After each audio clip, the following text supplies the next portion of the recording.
from a challenging time, sometimes more than going to a wedding.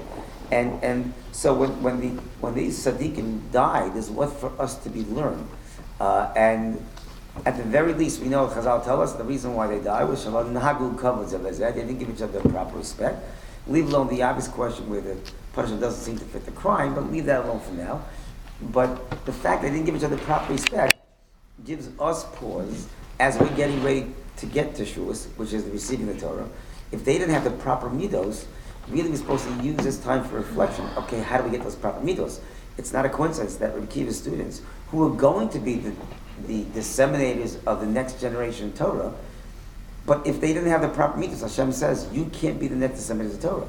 Derech Eretz Kadmo Torah. You have to have proper Derech Eretz before you be able to receive Torah and certainly teach Torah.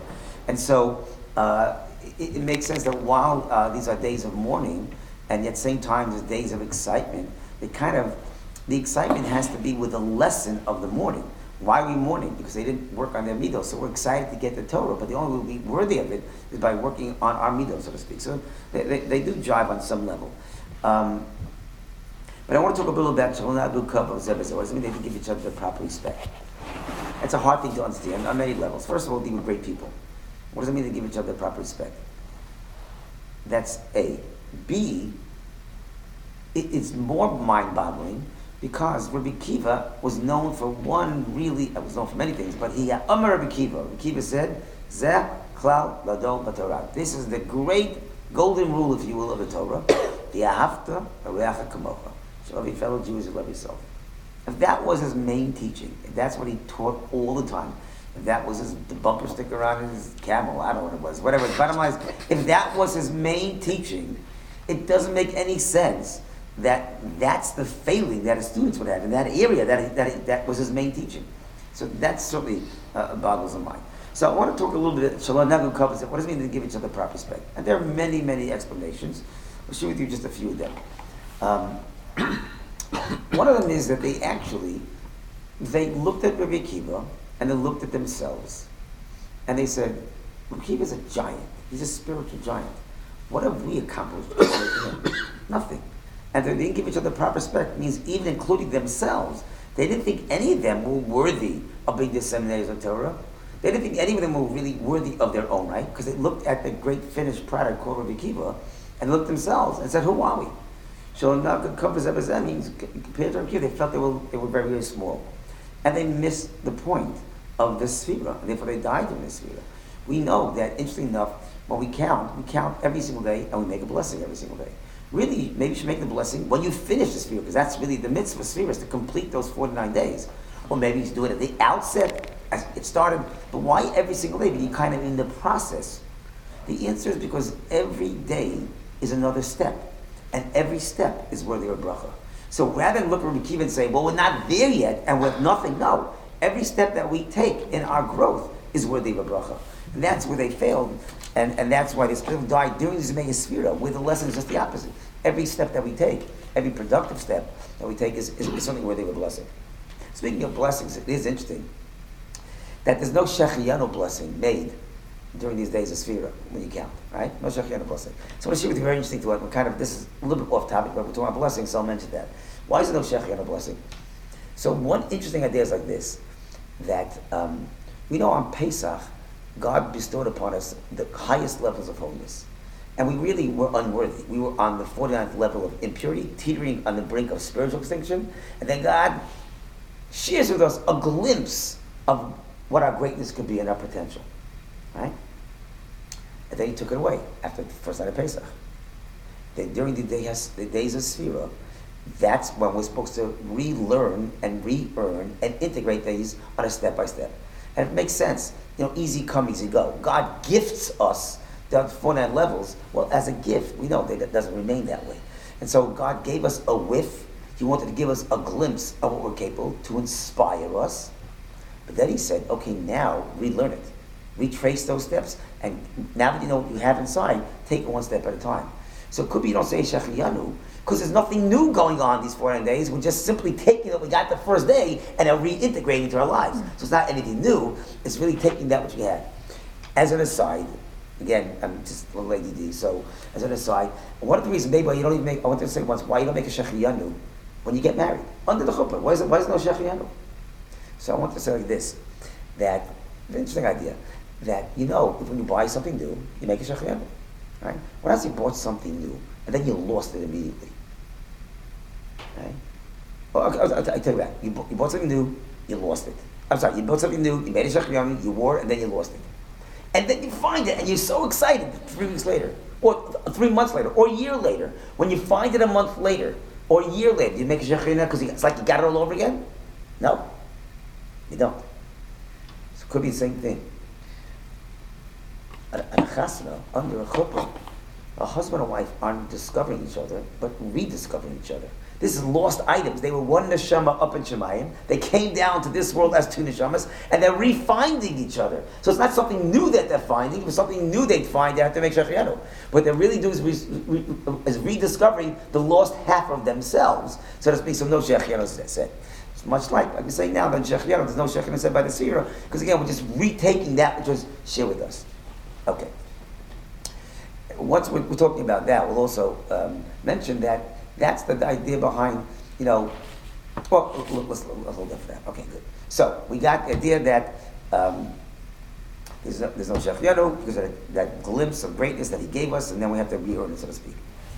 Lo nagu kavod zeh b'zeh. Why didn't give each other the proper respect? So one thing we said was simply they didn't respect each other or themselves because they compared to Rabbi Akiva. Fine. Another explanation is that, Rambam tells us that a person is supposed to love his spouse, his wife, as much as himself. Umachavda, but honor her, yosem migufo, even more than himself. What is this based on? It's interesting. There's a similar language in the Rambam, based on really Mishnah Perkei, how you must honor the rabbis, must respect the rabbis. Now it makes sense. If you want to learn from someone, you have to respect them. If you don't respect someone, you're not going to learn from them. So a requisite, a prerequisite for learning from a rabbi is, or learning from anybody, we'll see in a second, is based on respect. There's some things, I don't know if we think this way. How many of us think of our spouses as our teachers? Each spouse really teaches the other spouse certain things that we ourselves wouldn't know. Right? Teachers. And to that extent, you have to honor that person like a teacher. The Rambam says you have to give honor to a teacher. And it doesn't just hold true with a spouse, but even a friend. How many of us think of our friends as teachers? But our friend could be our teacher as well. We can learn something from a friend that we wouldn't think about ourselves. To that extent, if you don't respect that person, you're not going to learn from that person. Lo nagu kavod zeh b'zeh. They loved each other, but they didn't respect each other. They didn't see each other as teachers for themselves. They loved each other, they treat each other nicely, but the respect dimension of, oh, you're my friend, but you're also my Rebbe, they didn't see that. It's interesting, by the way. I'm just thinking about this right now. Nodar Avihu, according to one medrash, the reason why they perished was because they didn't leinatlu eitza zu mizu. They didn't take advice from one another. It says that's kind of a strange thing because, why did they take advice? They both had the same idea. Neither of them asked each other, "Do you think it's a good thing to do?" When they went and brought that Azar, that strange fire, into the Mishkan, neither of them asked each other. But why would they? They both agreed. The answer is sometimes you could ask somebody else outside yourself, and they'll see something in you. Because the very flaw that they won't see in themselves, they might see in you, right? And so when you ask somebody else, do you think it's a good idea? What I'm doing, he could look at me and say, I don't think it's a good idea. Even though he himself might have thought of the same thing himself and was going to do it. But now that you don't see your own flaws, but you might see it in somebody else. So it's important to ask somebody else, even if he's on the same page as you, because when he sees it from your vantage point, not his own, and he doesn't have that negias, that fascination, he might see something. Because again, he could be your teacher. And they failed to ask each other, because they didn't see that each other could be each other's teacher. And they might see something that they themselves wouldn't see. What's the source of this information about the students not respecting each other? Oh, so Gemara Yevamos, this is Gemara, a few places. The Gemara says, Nahagu kavod zeh b'zeh. They didn't give each other proper respect. This is, I'm quoting. But this wasn't a missional. I mean, Gemara. It's Gemara. Nahagu kavod zeh b'zeh.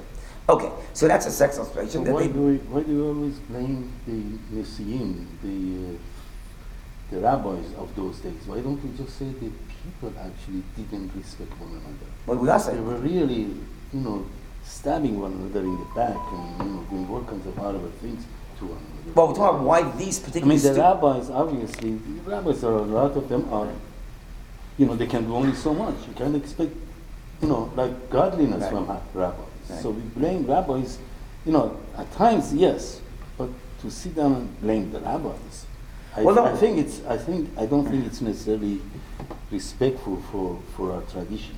Our people, yes, our people have been really doing horrible things as they are doing today. Yeah, but so here we're just commenting why these students died. So it's something they did wrong. We're talking about The these students. students may have died because of what happened in Holocaust also. A lot of these great rabbis perished. Just true. not because That's true, they but- caused any Okay, harm. you're right. I hear what you're saying, but the Gemara saw the fact that during this particular time, only these students died, would seem to be a focus on what they did. Yes, All I right. appreciate Okay. that. Okay, so that's another idea behind Leinahagu Kavod Zebizeh. But I want to share with you another idea about Leinahagu Kavod Zebizeh, and that is that let's go to our parsha. And our parsha mentioned that another of you brought this Eish Zara, this strange offering, into the Mishkan, and they perished because of that. And the Gemara actually asks elsewhere, what did they do wrong? So the Gemara in different locations, and the Medrash in different locations says so many different things that you can't figure out where it was coming from. In one place, the Gemara says, actually Rashi brings this down, that they drank wine. They were Shisuyayin, they drank wine, they were a little intoxicated, and that was a mistake. And they figured that out based on the juxtaposition, because right after they died, Hashem tells Moshe, tell Aaron, they shouldn't drink before they enter. So the assumption is they died because they drank. Okay. There's another Medrash that says, you know why they died? Because they refused to get married. Which seems to be where that comes from. There's another Medrash that says the reason why they died is because when Moshe Rabbeinu was asked a question, they kind of jumped in and gave the answer rather than let Moshe Rabbeinu finish the sentence. And there's another Medrash that says, you know why they died? Because when they walked in the Mishkan, they walked in without their heads being covered. So you have all these different ideas floating around. They seem to be very disparate. Not only disparate, that's not the Torah says. The Torah says they died because of an Eish Zara. Why is everybody ignoring the Pasuk? The Pasuk says they brought an Eish Zara and they died. So what's going on? So, days like this, that let's go back to this Lo Nahagu Kavod Zebizeh and Rabbi Kiva's students failing in that one area where Rabbi Kiva taught so well, after Kamocha. So I'm going to date myself, and that is when I grew up.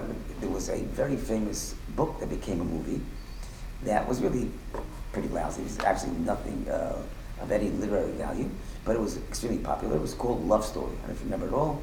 It was a book and a movie, right? And there was nothing, it was cliched from beginning to end. Boy meets girl from the other side of the tracks.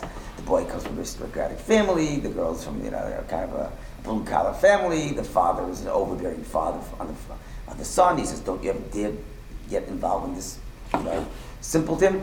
And the son defies the father, and they fall in love, and the father's all upset. And then she dies of cancer. Mm-hmm. Right? It's a tearjerker. You have to cry in the last chapter. You have to. Yes. It's an absolute tearjerker. And it's meant to be a tearjerker. Really is. And Really it's just pulling at your strings, but there's really nothing in there that's anything novel at all. Anyway, bottom line is, there is one scene you probably recall, which became the famous scene, which probably drove the movie and why it was so popular. They get to this big fight, right? And then the guy comes back. Of course, always the guy has to come back and apologize. And he says to her, I'm sorry. And she looks at him, she's sobbing away. She goes, don't be sorry. Remember this? Love means never having to say you're sorry. And remember this on every single billboard and every single bus. And it was like, oohing and eyeing, this is brilliant, this is incredible, right? And what she was really saying was, when you're in love, the beauty of love is, I know you're sorry, you don't have to say it, because I know you're sorry. And she's dead wrong. Because that also means, love means they have to say thank you. Because I know to say thank you. I know you meant to say thank you. That's absurd. People need to say it, and people need to hear it, right? But it's a mistake that we all make on some level. So aren't we more careful with strangers or people that are acquaintances with, but then there are their own siblings? Our own siblings we'll mess around with, and we'll do things, and we're like, okay, he'll forgive me, because we love each other. Bottom line, right? And so we don't verbalize and articulate what has to be articulated, because of the assumption that, we still love each other. But it's a mistake. The more you love someone, the more you should be obligated to express either a thank you or an apology. So that was the mistake that she made, and that's actually the mistake that the students of Rekiva made. They heard the lesson of Rekiva darn well, very well. That you shall love your fellow. They got that part, but there's one part missing. You see, there's a love dimension. We talked about respect a few moments ago. There are two parts of every relationship. You love someone, but you're also supposed to respect that person. When you love someone, you want to get closer to that person. When you're afraid of something or someone, there's a certain distance. Respect requires a distance, and distance even creates respect. I remember many, many years ago, short version of the story, somebody I used to study with in the White House, so he came to us for Shabbos once, and my parents happened to be there, and he's very enamored with my parents. They're Holocaust survivors. He said, you know what, Saturday night, I'm taking you to the White House. I'm giving you a private tour of the White House. My parents were like thrilled, they hadn't been there. So we literally go to the White House, Motzei Shabbos, nobody else is there. He has free entry, takes us around, and we get to the Oval Office. Actually, the interesting parenthetic, my father starts bawling, and my father never cries. I've never ever seen my father cry. I said, Dad, what's going on? He was a Holocaust survivor. He probably learned how to shut down his emotions. Or they shut down. But I said, why are you crying? He said, you don't understand. My whole life, I was beat up every single day. That's my life. You lived in Poland. Every day you were told you were right, you were a Jew. Now I get to stand in front of the Oval Office. Like it was very moving to him. Okay, that's beside the point. But I remember we looked all over the White House. We got to the Oval Office. Jeremy, the guy, was saying, okay, but you can't walk in. I got it. If everybody could walk in and out of the Oval Office, just in and out, if it became a public thoroughfare, there wouldn't be any respect there. The fact you can't walk in engenders that respect, right? The distance, there's a distance, and that reminds us of respect. So every person has to be able to somehow manage both. You have to be able to be close to someone, and yet pull back and allow there to be a distance. With a parent, I would say, you could love your parent, and maybe you shouldn't love your parent like they're your best friend, but you sure as heck can't treat them like your best friend. Halach is, I'll call your parent by their first name, right? There has to be a certain dimension of respect as well. So there has to be this balance between love and respect. Excuse me, Rabbi, you said that's the idea behind shocking when you pray. Yes. Love and respect. Yes. Rabbi, So, I have a question. let's finish this one. Please. So Rabbi Kiva students had all the first requisite of the Haftar Kamocha. They heard that lesson. To love your fellow, they got the love part. The Gemara doesn't say they didn't love each other. It's a little Nahagu Kavod. The flip side of the respect piece, what was missing. And that's where the imbalance was. They had the love, but they maybe, in a certain sense, made the same mistake that she made in that movie. I don't have to show you, I don't have to say I'm sorry, right? Because we love each other. That was the mistake. In a similar sense, that's what happened with none of you as well. They brought an Eish Zara, a strange or inappropriate offering. The word Eish, fire, also means passion. They had a passion that was not called for. They had all this love, but they couldn't keep it in check. When they got drunk, it doesn't mean they were sitting at a bar one night and they go, oh my goodness, you got to be Mishkan in 5 minutes. Let's grab an Uber, right? That's not what happened. They said, you know what? We want this to be, we are so excited. We are so flying high. Let's add to the high by drinking a little bit, right? Now, 1 second. There's a piece of it makes sense. You drink wine, it puts you in a happy mood. But 1 second, you're crossing the line because in Mishkan there has to be respect as well, right? Why do they want to get married? They said, I'm so in love with God, there's no room for anything else. No, there has to be some space. You have to be able to keep that in check. When it says they interrupted Moshe, he said, they loved Torah so much they couldn't stop him. 1 second, there has to be respect there. Let Moshe talk. When he said they walked in without their heads covered, we know what this is called. What is it called? And what else is it called? What is it called? Yarmulke. What language is yarmulke? Yiddish, yeah. Yiddish, no. It's actually Aramaic, and it's a contraction of 2 words. And it stands for Yorei Malka, fear of the king. Yorei Malka. So when it says they didn't walk with heads covered, it means they didn't have the proper fear or respect. So none of you, again, this tremendous rush of love, but without the requisite respect to balance that out as well. I remember one once came to me years ago. He said, Rabbi, I'm so on a spiritual high. All these rules, they weigh me down. I feel like it's frustrating to me. Now, I knew where she was coming from. She had all the love piece, but you know what? The rules are exactly the part, the halachas, specifically the losai says, are the part that create the respect and the grounding. When you love, you're not grounded. When you love, you just want to invade someone's space. You're not grounded at all. You're just floating, right? But the halacha, the rules, especially the losa says, are the ones that ground us and keep us in check in terms of having respect as well. And that's the balance. It's much and you know, love by itself, while it's wonderful, you're invading someone's space because you don't recognize boundaries. I just have to be there. Respect means I recognize that space. The Torah says that you know, chesed, which is obviously where the origin is an expression of love, obviously. The same word chesed is used in Torah for immorality. Torah describes a certain relationship and says, don't do that, ki chesed hu. Really? Because kindness or love left unchecked ends up being immorality. What is that? I love everyone to the exclusion of no one. Without boundaries, that's immorality. You can't love everyone. So you can't love this person if that person is your sister or married woman, whatever the case is, right? You loved without any boundary, and that's what love is. You know, the hippies in the 60s got it half right. They had all the love, right, without that other piece. And that's why there's so much immorality and decadence going on there as well. Because there's all this love, but where was the space? Where was the boundary? Where was the respect piece? They only got it half right. And that's what we have to be careful about. So Rabbi Akiva's students also, in some sense, only got it half right. Rabbi also, so to speak, only got it half right. That was a mistake that she made in the movie. That's a mistake we all make. And we need sometimes not just to love HaKadosh Baruch Hu, but we need the mitzvahs to ground us to keep that respect piece going as well. All right, that's really the balancing act that we have to do. All right, so that's the idea behind. But he was first, then we'll take yes. What's your question? I'm just wondering if the Ve'afta L'Recha Kamocha has anything to do with love, or maybe it has something to do with civil rights. You know, the person in Africa whom I don't know, I cannot love that person. I don't know who that person is. But if I see that person here tomorrow, I will not slap on his face because I don't want to be slapped on my face. So it's a civil rights component of this that we Jews are to be taught. Love doesn't mean anything. It means, do I have respect for this human being the way that I want to be respected? I don't want him to cause me problems, so I'm not going to cause him problems. So then you're loving yourself. No, you don't do it to him because you would have to you. So you're loving yourself. That's not loving somebody else. That's loving yourself. As I said, what if a human being actually hates himself? Then because a person hates himself and wants to kill himself, does he or she has the right to hate another human being and go kill that person?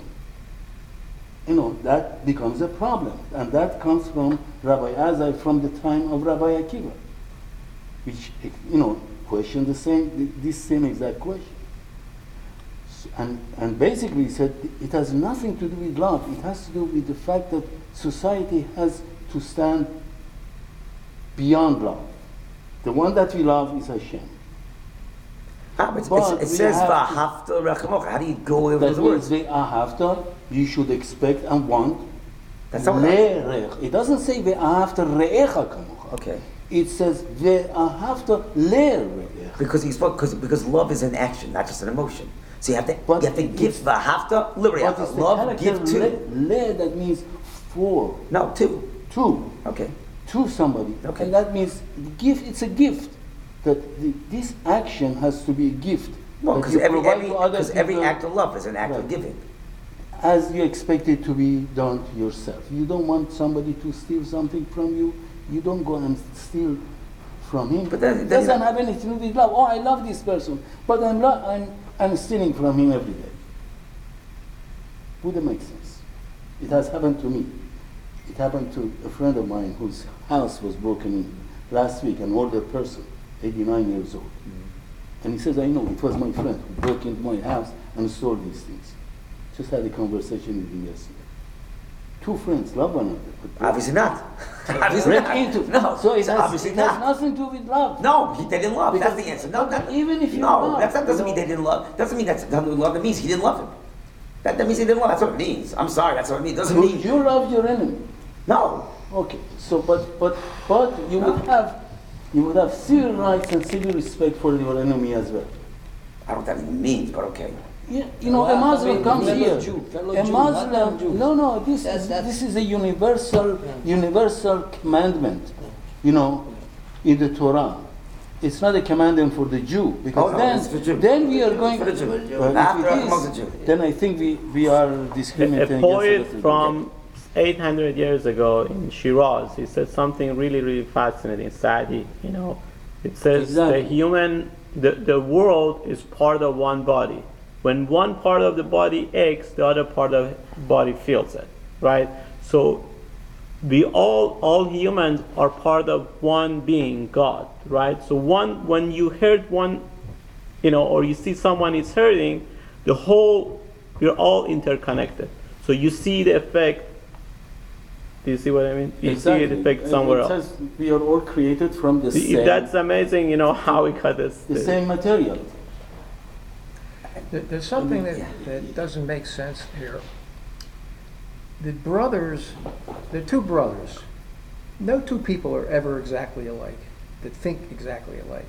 But apparently, in this case, they did. And for one not to warn off the other brother, and to both of them do something that's so far out, really far out, and it's almost collusion. I mean, they must have been planning this thing. It doesn't make any sense. We're all different. I don't care whether they're brothers or not. It's a bizarre episode. It just is. One thought it's a good idea. He suggested probably to the other one, and the other one took it. So it's just like I don't know. It says Gemara does say that like Natlu ate the Musu. They didn't take advice, but they both listen. You're right. No two people are exactly alike, but they could share similar values. I don't think that's the personalities aren't alike. They share values, and they both. You understand what's going on. This is the opening day of the Mishkan. This is, as far as they're concerned, turning the page in history. We're starting a new, literally a new. We're entering into a new world. In fact, that was their mistake. The Kabbalists actually say that it says they brought a fire, Ashalom Mutsu, that they weren't commanded to bring. It's actually brought down in Sfarim that when Mashiach comes, I'm not going to get into this now, there won't be any more mitzvahs. What that means is it won't be the form of commandments. We'll be so attuned to what Hashem wants. We'll know what to do and do it on our own without being mitzvah, without being commanded. They thought that they were entering into that world now. And therefore, even though Hashem did not command them, they had a right to bring it anyway. Kabbalistic is going on. So, but the bottom line is they both, you're right, I'm not saying they had the same personalities, but they both saw in this opportunity something very special, and they both maybe inspired each other, rightfully so. That's certainly a possibility. But we'll never. I don't know. No one will. One we'll person, never be able to figure. Yeah, I don't know one person initiated the other, but I don't think that's a conflict. There are two So things. There is something called, there is a certain Chavav Adam should never b'tzelem. The Pirkei Avos, according to most of Farshim, means that every human being is created b'tzelem, in the image of Hashem. But at the same time, there is a special mitzvah to love a fellow Jew that doesn't apply to anybody else. Not because, the word racist today means is always a very pejorative term, but just like it's not racist if African Americans want to raise money so African Americans can have money to go into college. That's not racist. That's taking care of your own. That's not racist. Today, I want you to know, I just had this conversation 2 days ago, and I want to get over this now. But this guy, his job is he defends free speech on campus. He himself's a bit of a liberal, but he ends up defending mostly the right wings because the campus is so liberal that, Anyway, on certain campuses, I couldn't believe it until he actually just texted me the website. You want to see it? There's certain words you're not allowed to say because they are discriminating. You cannot say the American spirit. You cannot say the human race because that's excluding people. I don't know who you're excluding, but it's race. So it's a little bit bizarre, right? We agree with that. But the bottom line is that it's okay to say that I love my brother or I care about my brother and I'm going to take care of my brother more than the stranger down the street. So Jews have to see each other as brothers and everybody else as their first cousin. The idea that we're going to take care of our own first, every country has that. That's not racist. Right. So when we say that there's a special much to love your brother, that means in addition to the fact you have to love every single person in the world, there's a higher level that's required to your brother. That's what we're saying. All right? The same way, by the way, that you could charge interest to a non-Jew, but you can't charge interest to a Jew. It's not because the non-Jew is less, but the Jew is more. You can charge your friend interest, but you shouldn't charge your mother interest. It's And simple. the same with the Rambam hierarchy of tzedakah, first to your Yes, family, first to exactly. your community. Then. Exactly. So that's what's coming from. Okay, let's go a little further. All right. So now let's talk about something else. Move to a totally different topic, and we'll just conclude this point. And that is, this historic portion talks about kosher. And it mentions 4 animals that are not kosher, we know. And the 4th one is the chazir, the pig. All right. I want to talk to you about, there's a pasuk that says, in Mishlei, it says the following, Ge'er chaya kana, which means you should provoke a wild beast with a reed. Who's the wild beast? What kind of reed? Why provoke? What does that mean? It's very, very cryptic. What does that mean? So the truth of the matter is, we can try to decipher this. There's a Gemara in Shabbos that tells us that how was Rome built? Gemara says something very bizarre. Malach Gavriel, I believe it was, an angel comes, sticks a reed into the ground, and all the water around the mud collects around the reed, and Rome was built from there. Okay, what that means, leave alone for now. But one thing, maybe we've identified the beast. The beast is Rome, and because Rome was built by a kana, all right? What that means, by a reed, what that means we haven't decided yet, but somehow we've identified the wild beast as Rome, and somehow he's supposed to provoke him with a reed, with a kana. What does that mean? Okay, now, I mentioned to you that this week's Torah portion mentions 4 animals that are not kosher. The 4 animals in Sport Down and Sfarim reflect the 4 different gullies, the 4 different exiles, and the chazir, the 4th animal mentioned, is supposed to run parallel to the 4th exile, which is the one that we're in today, also known as Rome or Edom. Okay.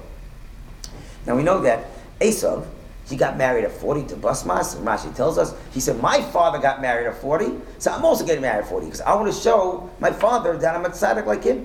And that's what Rashi brings down, that Esav was like this chazir, right? The chazir sits with his hooves like this, and says, look, see, I'm kosher, because it has split hooves, even though internally, on the inside, it's not, doesn't chew its cud. So to Esav, on the outside, says, look, I'm kosher, father, I'm doing the same thing you're doing, right? Okay. That's what the Esav is. He represents the hoof of the pig that shows it's kosher, and Esav tries to show the world, his father and the world, that he's kosher, so to speak, as well. Fine. The Vilna Gaon says that the kana, the reed, the letter kuf of kana, or actually the long line of the letter kuf, that's the pig, the leg of the pig. The line from the letter kuf is supposed to represent the leg of the pig. What does that mean? That's what Vilna Gaon says. Let's try to decipher what that means. The line of the kuf is the leg of the pig. Okay. The Gemara says in another place, I'm trying to remember where I saw this Gemara. Don't remember what it was. Gemara's like this. The Gemara says that the stomach of the earlier generations is better than the claw of the last generations. What does that mean? So the early generation refers to Bayis Rishon, the first temple, and the later generation refers to Bayis Sheni. What does that mean? Again, using the analogy of kosher, not kosher. So the stomach represents the chewing of the cud, the claw represents the split hooves. The stomach of the earlier generations is better than the hoof of the last generation. What does that mean? Because the first base of Meir was destroyed because of idolatry, adultery, murder. The second, based on sinas chinam. Now, here's the thing. Idolatry and adultery and murder, those are pretty exposed sins. You can see what they are. You're committing adultery, you see it. Idolatry, you can see it. Murder, you can see it. Sinas chinam, based on hate, that's something that's inside. That's not as easily detectable. It's much easier to correct a sin that you can, its flaw is exposed, than that which on the outside everything looks kosher, not pardon the pun, but literally everything looks kosher, but on the inside, so the second generation, or the Bayis Sheni, was much worse because it looked kosher on the outside, and therefore you couldn't even fix the sin because nobody was even aware so clearly what the sin was. Whereas the first generation of Bayis Rishon, they saw exactly what the flaws were, they're more correctable. Okay, now, so that's what it means, the stomach of the early generations, which means the fact that they on the inside they were okay, is a lot better because at least on the outside you saw what they weren't faking anybody and they knew what their mistakes were. The second generation of the claw is much worse because on the outside it looks kosher, and that's why they wasn't able to correct. Esau, we know, is a very superficial individual, right? When he said, let me have this red stuff, he wouldn't even describe it by the content, but rather the surface color. He's a superficial individual. Okay. A superficial individual lives by the external, right? That's why on the pig, look, I'm kosher on the outside, right? But here's the tricky thing. A person that is deceitful on the outside ends up becoming a victim of his own deceit. You end up believing your own deceit. Well, I remember I saw this movie. What was that movie? It was a documentary. There's somebody actually in Rockville that produced a 9-hour documentary on this show. I don't remember, this is about 25 years ago. 9 hours. Claude Lanzmann. Yeah? He is Polish. I think he... I remember. Hey, otherwise, so my friend, somebody I knew was very involved in the production. He said, you must come to this. I said, I can't sit through 9 hours. But so they did 4 hours and 5 hours, actually. It was 2 different shows. So I remember I went through one of them. And he actually did something which I think is illegal now, certainly, then it was not. He would, when he interviewed people, they didn't know they were being filmed. I remember that.